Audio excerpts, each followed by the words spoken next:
محمد یا رب صل.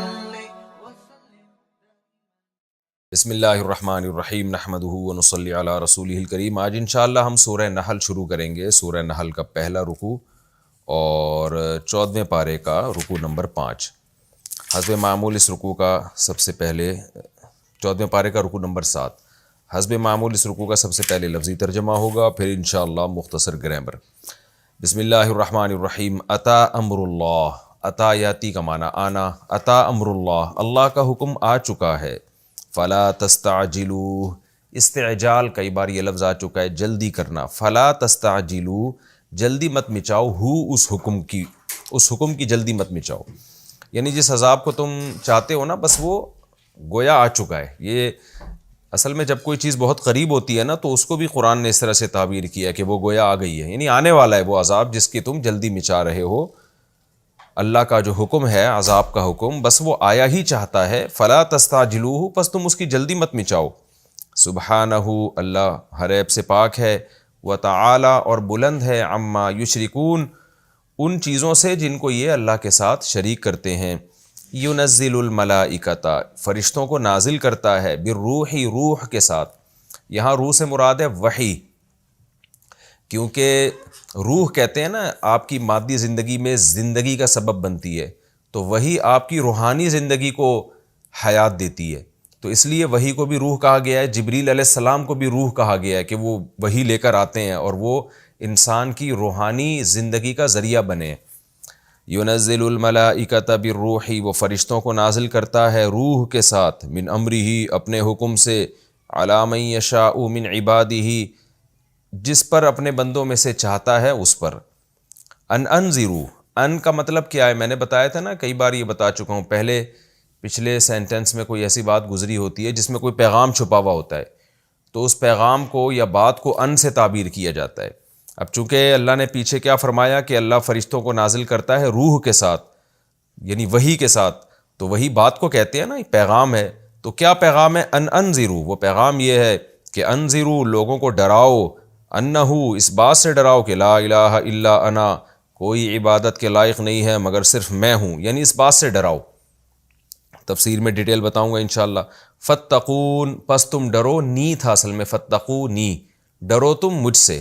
تو یا کو حذف کر دیا، فتقون، نون پہ زیر آ گیا.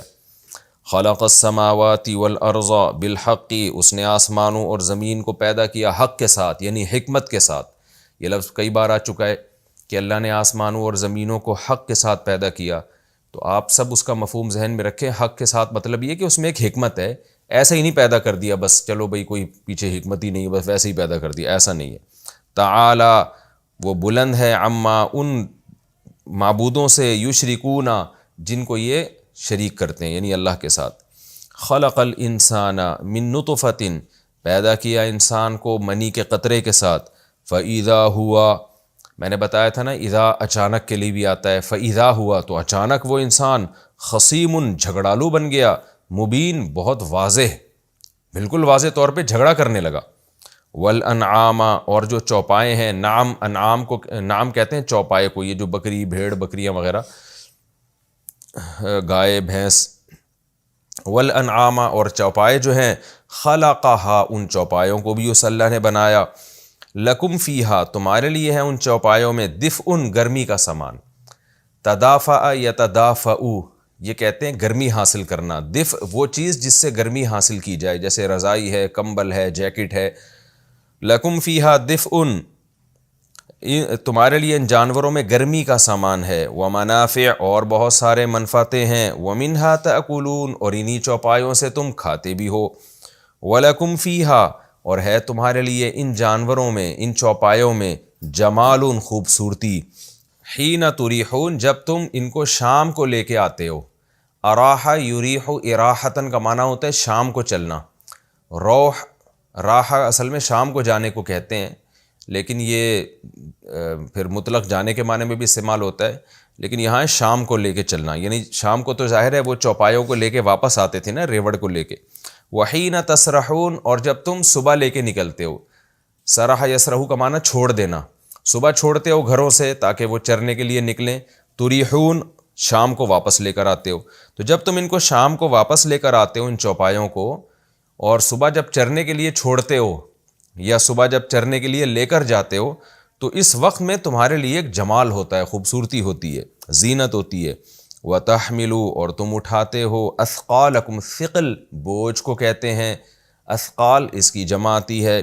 وَتَحْمِلُوا اثقالکم اور تم اپنے بوجھوں کو اٹھاتے ہو، اِلیٰ بلدٍ ایسے شہروں کی طرف، لم تکونوا بالغیہ کہ تم پہنچ نہیں سکتے تھے.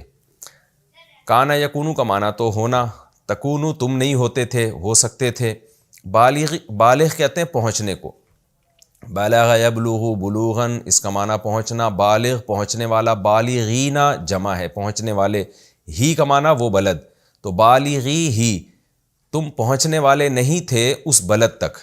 اب دوبارہ ترجمہ، وَتَحْمِلُوا أَثْقَالَكُمْ إِلَىٰ بَلَدٍ تم اٹھاتے ہو اپنے بوجھوں کو، یعنی سامانوں کو اٹھاتے ہو، إِلَىٰ بَلَدٍ ایسے شہروں کی طرف، لم تکونوا بالغیہ کہ تم تھے ہی نہیں ان شہروں تک پہنچنے والے، تم ان شہروں تک پہنچنے والے تھے ہی نہیں، الا مگر بشق الانفس، نفس کی جمع انفس، جانوں کی مشقت کے ساتھ. شق مشقت کو کہتے ہیں. تو یعنی تم، مراد یہ کہ ان جانوروں کے ذریعے. تو کیا مطلب، تم اپنے بوجھوں کو ایسے شہروں کی طرف لے کر جاتے ہو، یعنی ان جانوروں پہ لاد کے، کیونکہ جانوروں کا ذکر چل رہا ہے نا چوپایوں کا، ان چوپایوں کے ذریعے تم اپنے بوجھوں کو ایسے شہروں کی طرف لے کر جاتے ہو، ایسے شہروں کی طرف اٹھاتے ہو کہ تم ان شہروں کی طرف پہنچ ہی نہیں سکتے تھے مگر شدید جانوں کی شدید مشقت کے ساتھ. جانوں سے مراد اپنی جان، اپنی جان کو بہت شدید مشقت میں ڈال کے تو پہنچ سکتے تھے، اس کے بغیر نہیں پہنچ سکتے تھے.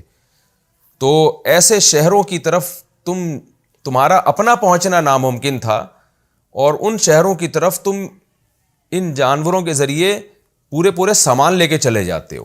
یہ مفہوم ہے آیت کا. ان ربکم بے شک تمہارا رب، لرؤوف بڑا مہربان، رحیم بہت رحم کرنے والا ہے. یعنی اللہ تعالیٰ دلیل بھی خود دے رہے ہیں، دعویٰ بھی خود کر رہے ہیں کہ واقعی تمہارا رب بڑا مہربان ہے.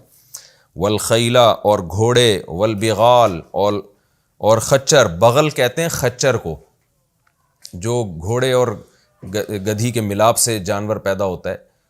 تو یا گدھی اور گھوڑے کے ملاپ، یعنی گھوڑی اور گدھے کے ملاپ سے واللہ عالم سواری کے کام آتا ہے.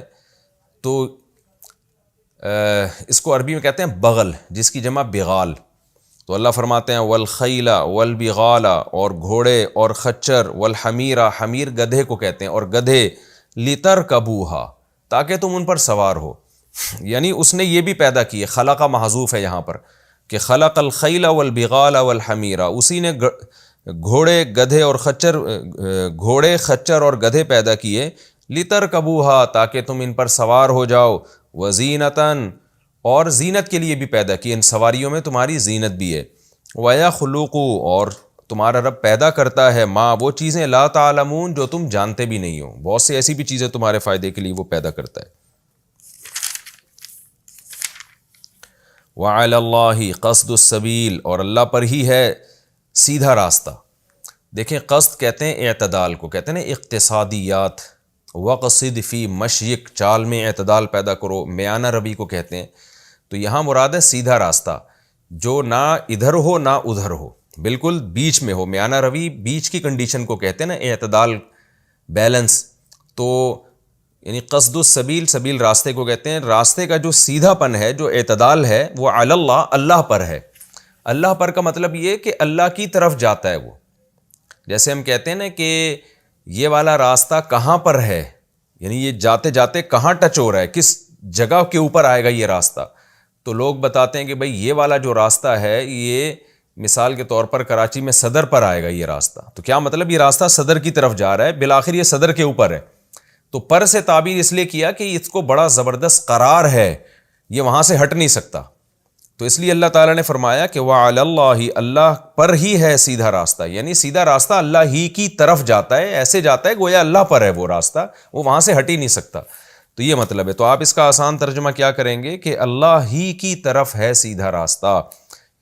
تو یعنی دونوں مطلب ہو گئے اس کے کہ جو راستہ اللہ کی طرف جاتا ہے وہی سیدھا ہے، اور جو سیدھا ہے بھی وہی جو صرف اللہ ہی کی طرف جاتا ہے. جو بھی اللہ کے علاوہ کہیں جا رہا ہے راستہ وہ سیدھا راستہ نہیں ہو سکتا. یہ مفہوم ہے اس کا. وَعَلَى اللَّهِ قَصْدُ السَّبِيلِ، اور اللہ ہی کی طرف سیدھا راستہ ہے. وَمِنْهَا جَائِرٌ، اور ان راستوں میں بہت سے جائر ہیں. جائر کہتے ہیں جور ظلم کو کہتے ہیں، بے اعتدالی کو کہتے ہیں. تو جائر کا معنی ان میں بہت سے راستے ہیں جو بے اعتدالی والے ٹیڑھے راستے ہیں. راستے تو دنیا میں بہت ہیں، تو اللہ کی طرف جو راستہ ہے وہی سیدھا راستہ ہے، باقی سارے ٹیڑھے میڑھے راستے ہیں. وَلَوْ شَاءَ، اور اگر اللہ چاہتا، لَهَدَاكُمْ، تو تمہیں ہدایت دے دیتا تم کو، اجمعین، تم سب کے سب کو، یعنی تم سب کے سب کو سیدھے راستے پہ چلا دیتا. بہت آسان رکوع تھا، لفظی ترجمہ مکمل ہو گیا. ہم اس کی تفسیر کی طرف چلتے ہیں. یہ بھی مکی صورت ہے. مکہ کی صورتوں میں زیادہ تر توحید کا بیان، آخرت کا بیان، نبوت کا بیان، اللہ کی نعمتوں کا بیان. نحل عربی میں کہتے ہیں شہد کی مکھی کو.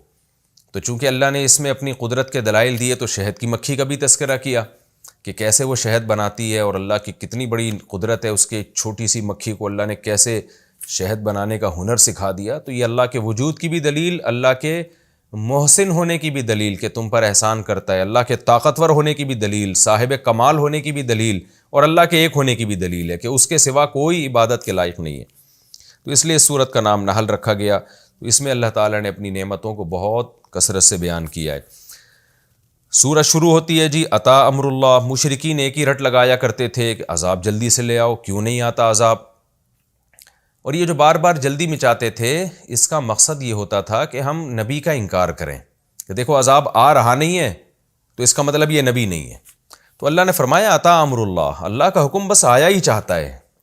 فلا تستعجلوا، جلدی مت مچاؤ، تم بہت جلد آنے والا ہے. اور وہ کیسے آیا؟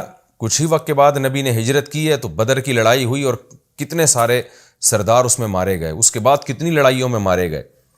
تو وہ اللہ کی مرضی ہے، کبھی اللہ آسمانی عذاب نازل کرتے ہیں، کبھی انسانوں کے ذریعے ہی سزا دے دیتے ہیں. تو اللہ نے فرمایا کہ بہت جلد ہونے والا ہے. جب یہ صورت نازل ہوئی تھی تو نبی صلی اللہ علیہ وسلم کمزوری کی حالت میں تھے. مشرکین سوچ بھی نہیں سکتے تھے کہ انہی کی تلواروں سے ہمیں سزائیں ملیں گی. سبحانہ، اللہ ہر عیب سے پاک ہے.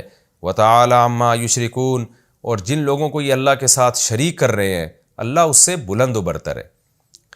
یعنی عذاب آئے نہ آئے، فی نفسی یہ بات تو اپنی جگہ ثابت ہے نا کہ اللہ ہر عیب سے پاک ہے، اور اس شرک سے بھی پاک ہے جن بتوں کو یہ اللہ کے ساتھ شریک کرتے ہیں.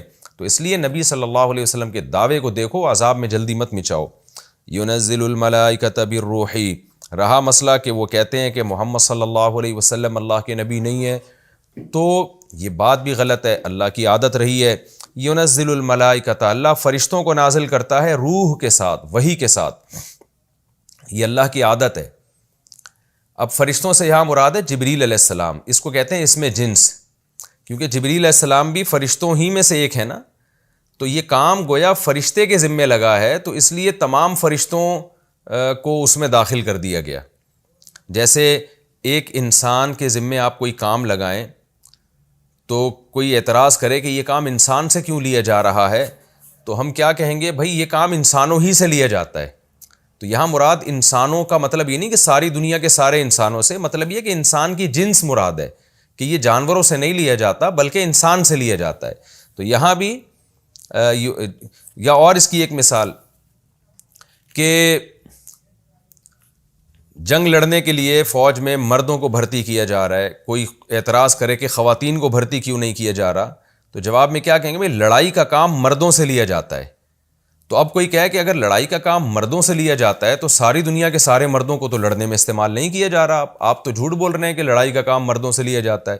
تو مردوں سے تو نہیں، چند مردوں سے لیا جا رہا ہے، باقیوں سے تو نہیں لیا جا رہا. تو ایسے موقع پہ کیا کہا جائے گا؟ بھئی یہاں مردوں سے مراد مرد کی جنس ہے.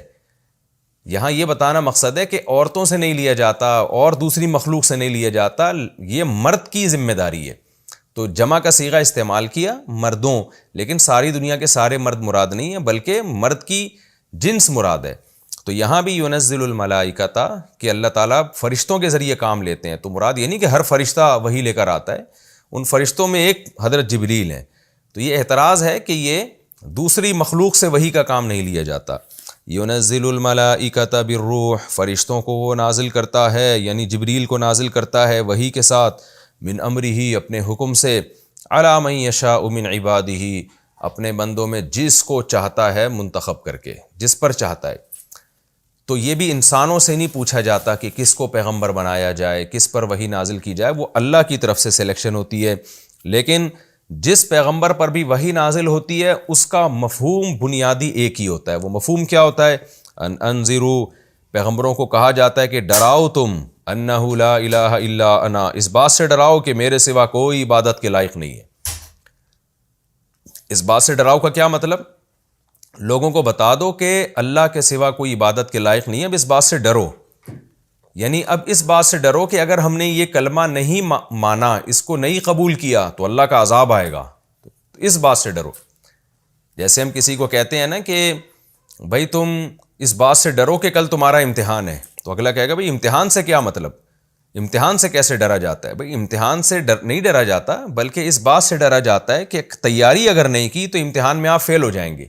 تو اللہ نے بھی بتا دیا اب اس بات سے ذرا ہوشیار رہو، ڈرو کہ اللہ کے سوا کوئی عبادت کے لائق نہیں ہے، یعنی اس معیار پر اگر اب تم پورے نہیں اترے اور اس بات کو تم نے تسلیم نہیں کیا تو تم پر عذاب آئے گا۔ تو تمام پیغمبروں کو یہ کہا جاتا ہے ان انذروا انہ لا الہ الا انا، کہ میرے سوا کوئی معبود نہیں۔ عبادت کا مطلب میں کئی بار بیان کر چکا ہوں، مکمل غلامی میری کرنی پڑے گی۔ سورہ فاتحہ میں عبادت کا بہت تفصیل سے مفہوم میں نے سورہ فاتحہ کی تفسیر میں بتایا تھا۔ تو اللہ ہی کو ماننا ہے، قوانین اللہ ہی بنائے گا، فالو اللہ ہی کو کرنا ہے۔ فاتقون، لہذا مجھ سے ڈرو۔ تو اللہ کے جو میسنجر جتنے بھی دنیا میں آئے ان سب نے اللہ ہی کی طرف لوگوں کو بلایا ہے، اور اللہ کے علاوہ جتنی بھی دعوتیں ہیں پیغمبروں کے علاوہ وہ انسانوں کو انسانوں کی طرف لے کر آ رہی ہیں۔ خلق السماوات والارض، کیوں بھائی ہم اللہ کو معبود کیوں مانیں اور اس سے کیوں ڈریں، اسی کے حکام کو فالو کیوں کریں؟ آگے اللہ اس کے دلائل دے رہے ہیں۔ خلق السماوات والارض بالحق، اسی نے آسمانوں اور زمین کو پیدا کیا حکمت کے ساتھ۔ یہاں دونوں باتیں آ گئیں، ایک تو یہ کہ یہ کائنات اور زمین خود سے پیدا نہیں ہوئی ہے، تو پیدا کسی اور نے کیا ہے، تو جب کسی اور نے کیا ہے تو اس کا حق ہے نا کہ اس کو مانا جائے، یا اس کو اپنی ڈکشنری سے ہی آپ نکال دیں۔ اور دوسری بات، اس نے پیدا بھی بلا وجہ نہیں کیا ہے، کسی حکمت سے کیا ہے۔ وہ حکمت یہی ہے کہ وہ اپنا انٹروڈکشن کرانا چاہتا ہے، یہ دیکھنا چاہتا ہے کہ انسان اس کو فالو کرتے ہیں کہ نہیں کرتے۔ تو یہ حکمت تو جب ہی پوری ہوگی نا جب ماننے والوں کو اچھا بدلہ دیا جائے، اور جو نہیں مانے اس آزمائش میں ناکام ہوں ان کو عذاب دیا جائے۔ تو اس سے صاف پتہ چلتا ہے کہ اس کائنات کو جو بنایا گیا ہے تو اس کائنات کے بعد جنت بھی ہے اور جہنم بھی ہے، تو یہ حکمت کے ساتھ اس نے پیدا کیا ہے۔ تعالی عما یشرکون، اور جو ایسی ذات ہو جس نے آسمانوں اور زمینوں کو بنایا ہو وہ بلند ہے اس بات سے کہ اس کے ساتھ کسی کو شریک کیا جائے، کیونکہ جن کو تم شریک کر رہے ہو انہیں تو کچھ بھی نہیں بنایا، تو خالق جیسا کوئی بھی نہیں ہے، لہذا اس کے ساتھ کسی کو بھی شریک نہیں کیا جا سکتا۔ خلق الانسان، پہلے اللہ نے بتایا مادی چیزوں کو کیسے پیدا کیا، کہ مادی چیزیں جن میں حیات نہیں ہے، بے جان ہے، وہ کتنی عظیم ہے آسمان اور زمین۔ اب اللہ جاندار چیزوں کا تذکرہ کرتا ہے کہ اس میں اللہ کی قدرت کے کیسے کمالات ہیں، اور جن میں سب سے عظیم مخلوق انسان ہے۔ خلق الانسان من نطفہ، اس انسان کو کیسے بنایا؟ نطفہ سے، پانی کے قطرے سے، منی کے قطرے سے۔ یہاں بھی انسان سے انسانوں کی اکثریت مراد ہے، کیونکہ آدم علیہ السلام منی سے نہیں پیدا ہوئے، وہ تو ڈائریکٹ مٹی سے پیدا ہوئے ہیں، اور اماں حوا بھی ان کے جسم کے ٹکڑے سے پیدا ہوئی ہیں، جسم کے حصے سے۔ اور بہت سے علماء کہتے ہیں کہ حضرت عیسیٰ چونکہ بغیر باپ کے پیدا ہوئے تو وہ بھی بغیر منی کے پیدا ہوئے ہیں، تو اس لیے اکثر انسان مراد ہیں۔ خلق الانسان من نطفۃ، انسان کو اس نے پانی کے قطرے سے پیدا کیا۔ فَإِذَا هُوَ خَصِيمٌ مُّبِينٌ، اب اچانک وہ جھگڑا کر رہا ہے، اور واضح جھگڑا کر رہا ہے۔ کیا مطلب؟ جھگڑے سے جب بھی ہے نا تو اللہ سے جھگڑ رہا ہے، یعنی اللہ کے بارے میں کہہ رہا ہے میں خدا کو نہیں مانتا، میں خود سے بناؤں، میرا کوئی پیدا کرنے والا نہیں ہے۔ اور کبھی کہتا ہے خدا کے علاوہ دوسرے بھی ہیں جن کی عبادت کی جائے، اگر خدا کو مانتا بھی ہے تو اس کے ساتھ شریک کر دیتا ہے۔ تو یہ ہے خصیم مبین، کہ بنا کس چیز سے ہے اور باتیں کیسی متکبرانہ کر رہا ہے، اپنی پیدائش کو بھول رہا ہے۔ اور خصیم یعنی اس پہ یہ جھگڑا سوٹ نہیں کرتا، یہ اس پہ جچتا نہیں ہے یہ والا جھگڑا۔ اس کو تو چاہیے اپنے ماضی پہ غور کرے اور دیکھیں میں پانی کی بوند میں کیسے آنکھ ناک کان دل دماغ جگر بنا دیے تو جس نے بنایا بس میں اس کو مانوں گا, میں اس کا انکار نہیں کروں گا, اور جیسے جیسے وہ مجھے آرڈر کرے گا میں اس کو فالو کروں گا, تو اس بارے میں کوئی جھگڑا نہیں ہے.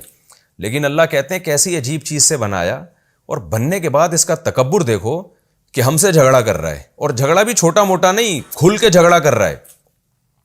یعنی آپ کسی پہ کروڑوں روپے کا احسان کریں, بڑی مصیبت سے کسی کو نکالیں, اور وہ آپ ہی سے پھڈا کرنا شروع کر دے اور کہے میں آپ ہی کو نہیں مانتا, تو ایسے موقع پہ آپ اسے کیا کہیں گے کہ تو کیا تھا, میں نے تجھے کیا بنایا, اور تو اب بجائے اس کے کہ مجھے مانے, تو مجھے سے جھگڑا کر رہا ہے, اور جھگڑا بھی بالکل کھل کے کر رہا ہے, تجھے شرم بھی نہیں آ رہی اس جھگڑے میں. تو یہی انداز ہے قرآن مجید کا کہ انسان کو اس اللہ نے پانی کی بوند سے پیدا کیا, فَإِذَا هُوَ خَصِيمٌ مُبِينٌ, اب وہ سخت جھگڑالو بن گیا, ہم سے جھگڑ رہا ہے کہ میں اللہ کی آیات کو نہیں مانتا.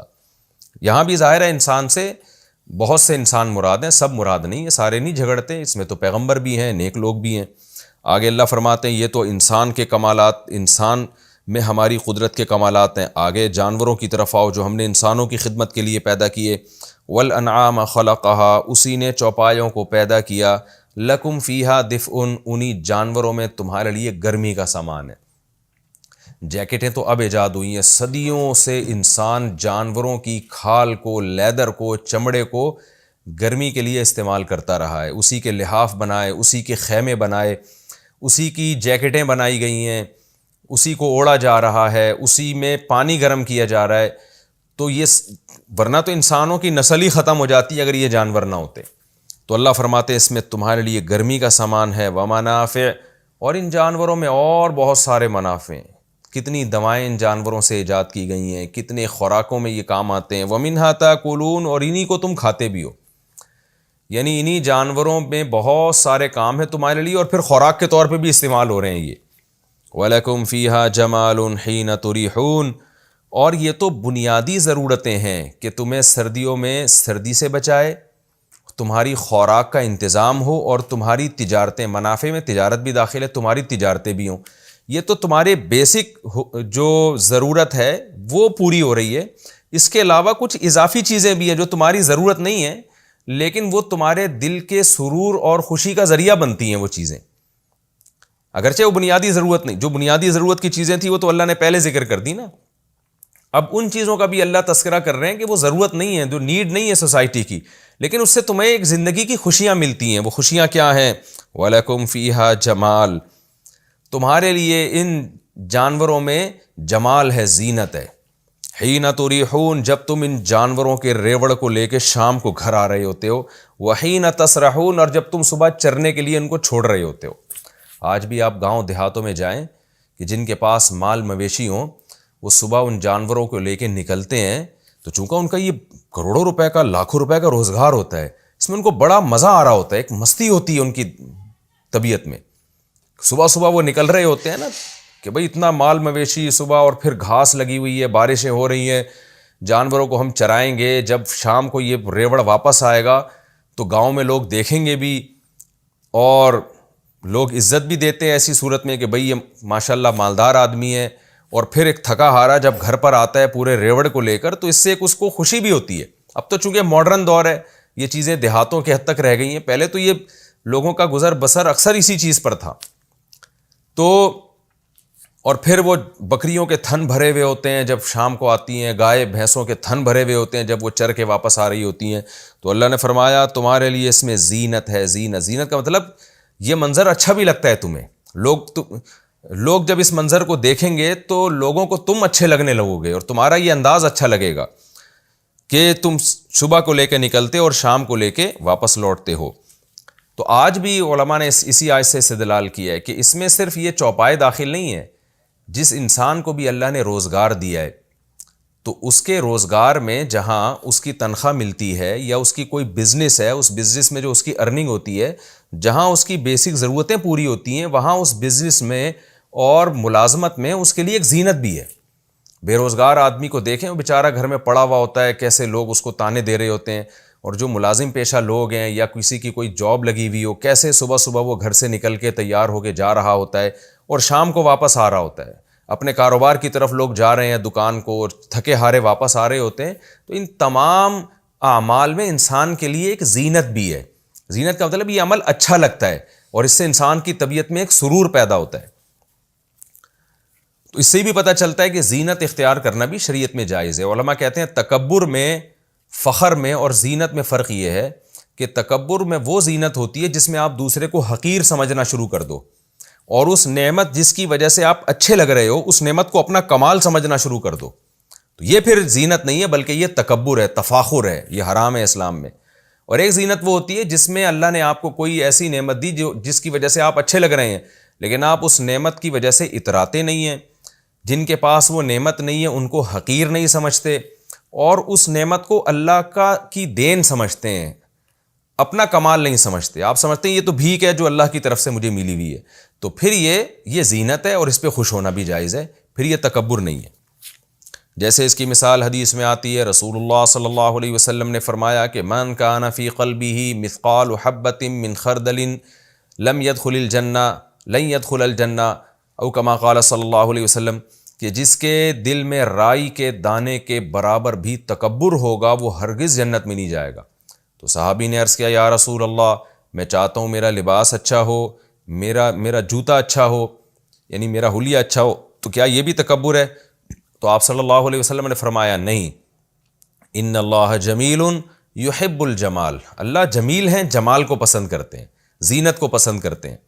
تو جمال بری چیز نہیں ہے، تکبر بری چیز ہے کہ آپ اچھا کپڑا پہن کے جن کے پاس اچھا کپڑا نہیں ہے ان کو حقارت سے دیکھنا شروع کر دیں، اور اس اچھے کپڑے کو آپ سمجھیں کہ میں اس کا مستحق ہوں. تو مستحق نہیں ہے بھائی، اللہ نے ستاری کا معاملہ کیا ہے، بس اللہ نے یہ نعمتیں ہمیں بھیک کے طور پہ دے دی، ہمارا کمال نہیں ہے. یہ جذبے کے ساتھ اگر انسان دنیا کی زیب و زینت اختیار کرے گا تو وہ زیب و زینت نہ صرف یہ کہ تکبر نہیں ہے بلکہ اللہ کی نعمت ہے، اور اس نعمت کو اللہ قرآن میں بطور نعمت کے ذکر بھی کر رہے ہیں. وَتَحْمِلُ أَثْقَالَكُمْ إِلَىٰ بَلَدٍ، اللہ فرماتے ہیں اور تم جانوروں سے کیا کام لیتے ہو، اپنے بوجھوں کو اٹھا کے ایسے ایسے شہروں کی طرف لے کر جاتے ہو، لم تکونوا بالغیہ، کہ تم اس شہر تک پہنچ ہی نہیں سکتے تھے مگر شدید جان کی شدید مشقت کے ساتھ. یعنی تمہارے لیے ان ملکوں کا پیدل سفر کرنا، خود بغیر بوجھ کے پیدل سفر کرنا انتہائی شدید مشکل تھا، تو اس میں تم تجارت کے لیے سامان کیسے لے کر جاتے، یا راستے کے سفر کے لیے سامان کیسے لے کر جاتے. تو اللہ نے ان جانوروں کے ذریعے نہ صرف یہ کہ تمہارے لیے ان شہروں، ان ملکوں تک، ان خطوں تک پہنچنا آسان کر دیا، صرف تمہارا نہیں بلکہ بوجھ اٹھا کے جانا آسان کر دیا. اس کے لیے اللہ نے اونٹ کو پیدا کیا، آپ دیکھیں گدھے اور خچر کو پیدا کیا. تو چونکہ یہاں چوپاؤں کا تذکرہ کر رہا ہے تو اس سے مراد اونٹ ہے، آگے پھر اللہ نے گھوڑے اور گدھے کا الگ سے تذکرہ کیا. تو اونٹ ایک ایسا دنیا میں جانور ہے، آج آپ دیکھتے ہیں نا پوری دنیا میں آبادی ہے، تو یہ تو ٹرینیں تو اب ایجاد ہوئی ہیں، جہاز تو اب ایجاد ہوئے ہیں، تو پہلے یہ پوری دنیا میں آبادی کیسے پہنچی، اور یہ لمبے لمبے تجارتی سفر کیسے ہوئے کہ انسانوں کا ایک دوسرے سے رابطہ ہوا، پھر یہاں جو چیز پیدا ہوتی ہے آپ دوسرے ملک میں لے کے جا رہے ہیں تاکہ وہاں جو چیز ہے وہ یہاں لے کر آ رہے ہیں. انسانوں کا لنک لمبے لمبے، آپ عرب میں دیکھیں ریگستان کے سفر، تو ان میں پھر وہ تجارتی سامان بھی لے کے جا رہے ہیں. تو اللہ نے اس کے لیے کیسا جانور اونٹ پیدا کیا جو اتنے لمبے لمبے سفر کرتا ہے بھوک اور پیاس کی حالت میں، اور اتنا زیادہ بوجھ اٹھا کے چلتا ہے. تو اللہ فرماتے ہیں یہ سارے چوپائے تو ہم نے پیدا کیے ہیں جن کے ساتھ تم اتنے لمبے لمبے سفر کرتے ہو. تو آج لوگ جانوروں پہ بوجھ نہیں اٹھاتے، لیکن آج اگر ہم زندہ ہیں نا تو ہمارے باپ دادوں کو ان جانوروں کی وجہ سے زندگی ملی، تجارت ملی، جس کی وجہ سے ہم ان کی نسلوں میں پیدا ہوئے. اگر اللہ اس دور میں یہ جانور پیدا نہ کرتا تو وہ بھی مر کھپ چکے ہوتے، قحط سے ہلاک ہو چکے ہوتے، ہم بھی نہ پیدا ہوتے. تو جیسے یہ ان پر اللہ کا احسان تھا، آج کی دنیا پہ بھی اللہ کا اسی طرح سے احسان ہے. اس لیے اللہ تعالیٰ فرماتے ہیں ان ربکم لرؤوف الرحیم، واقعی تمہارا رب بڑا مہربان اور نہایت رحم کرنے والا ہے. یعنی دیکھیں کیسا عجیب انداز ہے قرآن مجید کا کہ اللہ دلیل بھی خود پیش کرتا ہے، پھر دعویٰ بھی خود ہی کرتا ہے کہ دیکھو اس دلیل سے یہ ثابت ہوا. یعنی اللہ نے بتایا نا کہ تمہارے رب نے کیسے تمہارے لیے جانور پیدا کیے جن کے گوشت کو تم کھاتے ہو، جن کی کھال کو تم گرمی میں استعمال کرتے ہو، اور تمہارے لیے اس کے علاوہ تجارتی منافع بھی ہیں، اور پھر اس کے علاوہ تم بوجھ بھی لمبے لمبے سفر کرتے ہو ان کے سینوں پہ، ان کے کمر پہ بوجھ ڈال کے. اتنے لمبے سفر کہ تمہارے لیے بغیر بوجھ کے پیدل سفر کرنا ممکن نہیں تھا، اور تم ان پہ سامان رکھ کے چلے جاتے ہو. تو یہ دلائل دینے کے بعد اللہ کہتا ہے کہ تم مانو نہ مانو، لیکن یہ بات تو ثابت ہوتی ہے ان ربکم لرؤوف الرحیم، واقعی تمہارا پالنے والا، رب کہتے ہیں پالنے والے کو، واقعی تمہارا پالنے والا بڑا مہربان اور بہت رحم کرنے والا ہے. والخیل والبغال، دیکھو اللہ کیسا اپنا انٹروڈکشن کرواتا ہے، کیسا تعارف کرواتا ہے، تاکہ بندے اللہ سے محبت کریں، بندے اللہ سے محبت کریں.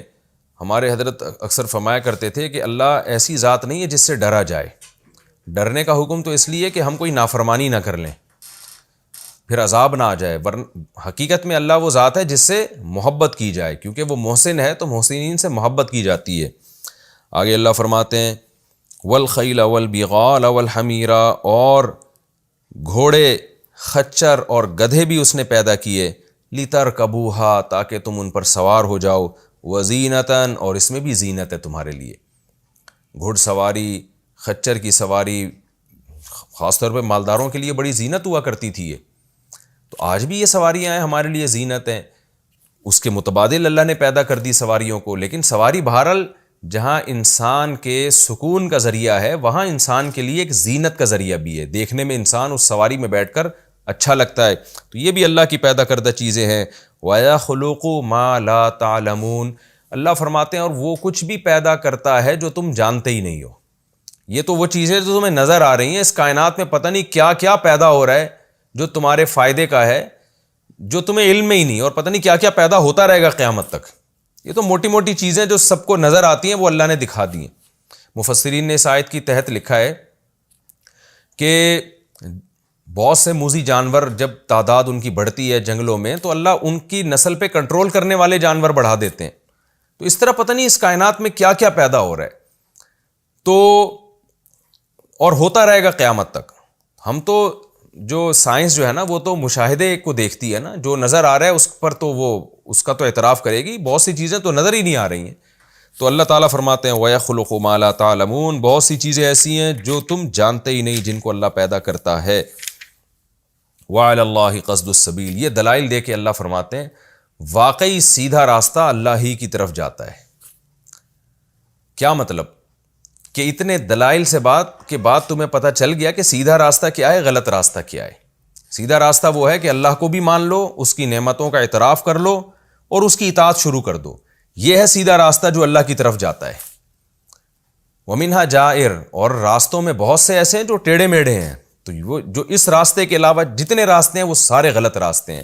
تو یہ بھی اللہ نے ایک دعویٰ کر دیا دلائل دینے کے بعد، خود ہی دعویٰ کر دیا کہ تم کیا نتیجہ اخذ کرو گے. ہم تمہیں خود نتیجہ اخذ کر کے بتاتے ہیں کہ یہ جو ان نعمتوں میں جب تم غور کرو گے نا تو تمہیں سیدھا راستہ نظر آئے گا اور وہ تمہیں اللہ تک لے کر جائے گا. جو بھی راستہ تمہیں اللہ تک لے کے نہیں جا رہا وہ سیدھا راستہ نہیں ہے، وہ جائر ہے. وَلَوْ شَاءَ لَهَدَاكُمْ أَجْمَعِينَ، اے اللہ جب تو اتنے دلائل سے ہمیں بتا رہا ہے کہ سیدھا راستہ کیا ہے، غلط راستہ کیا ہے، تو جب تو ہمیں سیدھا راستہ بتا سکتا ہے تو چلا بھی تو سکتا ہے نا، تو ہمیں چلا بھی دے اس سیدھے راستے پر. تو اللہ نے فرمایا اللہ چاہتا تو سب کو سیدھے راستے پہ چلا دیتا، لیکن اللہ ایسا چاہتا ہی نہیں ہے. اللہ چاہتا ہے کہ میں تمہیں بتاؤں، جو چلنا چاہے گا تو اس کو چلا دوں گا، جو نہیں چلنا چاہے گا اس کو نہیں چلاؤں گا. تو مجھ میں یہ طاقت ہے کہ میں قرآن نازل ہی نہ کرتا، میں پیغمبروں کو ہی نہ بھیجتا، میں انسان کو پیدا کرتے ہی سیدھے راستے پہ چلا دیتا. تو مجھ میں یہ طاقت ہے، لیکن میں ایسا نہیں کروں گا. کیوں نہیں کروں گا؟ اس کی وجہ پہلے اللہ نے بیان کر دی کہ اس نے آسمانوں اور زمینوں کو کسی حکمت سے پیدا کیا، وہ آزمائش ہے.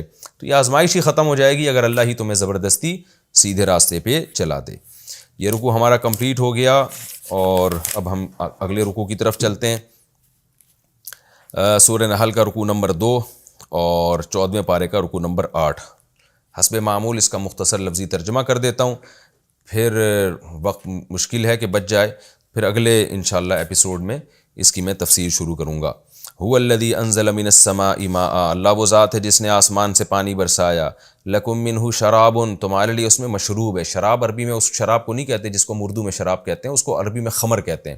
شراب بمانا مشروب، یعنی اس پانی کو تم پیتے ہو. مشروب یعنی پینے کی چیز. ومنہ شجر، اور اسی پانی سے درخت بھی ہیں، یعنی اسی پانی سے درخت بھی اگتے ہیں.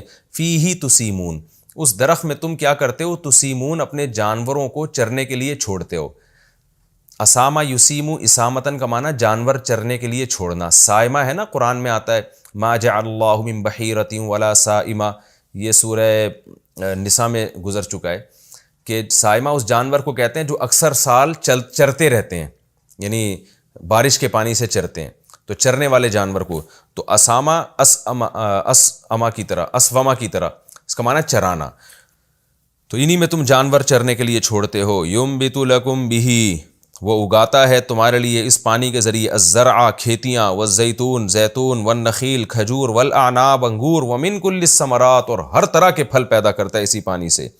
ان فی ذلک لآیۃ، بے شک اس میں نشانی ہے، لقوم یتفکرون، ان لوگوں کے لیے جو غور و فکر سے کام لیتے ہیں. وسخر لکم اللیل، اور اسی نے تمہارے لیے مسخر کر دیا رات کو. مسخر کا مطلب تمہارے کام میں لگا دی رات، یعنی تمہارے فائدے کے لیے اس نے پیدا کیا رات کو. والنہار، اور دن کو. والشمس والقمر، اور سورج کو بھی اور چاند کو بھی، یہ سب تمہاری خدمت میں لگے ہوئے ہیں. والنجوم، اور اسی طرح ستارے بھی. مسخرات بامرہ، وہ بھی مسخر ہو چکے ہیں اللہ کے حکم سے. ستارے بھی انسان کی خدمت کر رہے ہیں. ایک خدمت تو یہ کہ راستہ دکھانے کے کام آتے ہیں، ہمیشہ سے یہ ستاروں کا، فلکیات کا علم استعمال ہوتا رہا ہے، اور بہت سارے کام ہوں گے جو ہمارے علم میں نہیں ہیں. ان فی ذلک لآیات، بے شک اس بات میں بڑی بڑی نشانیاں ہیں، لقوم یعقلون، ان لوگوں کے لیے جو عقل سے کام لیتے ہیں. وما ذرأ لکم فی الارض، اور جو کچھ اس نے زمین میں پیدا کیا تمہارے لیے. ذرا کا معنی پیدا کرنا، ذریت کہتے ہیں نا، ذریت اولاد کو، چونکہ وہ پیدا ہوتی ہے. اور جو کچھ اس نے پیدا کیا تمہارے لیے زمین میں، مختلفاً الوانہ، ان کے رنگ مختلف ہیں.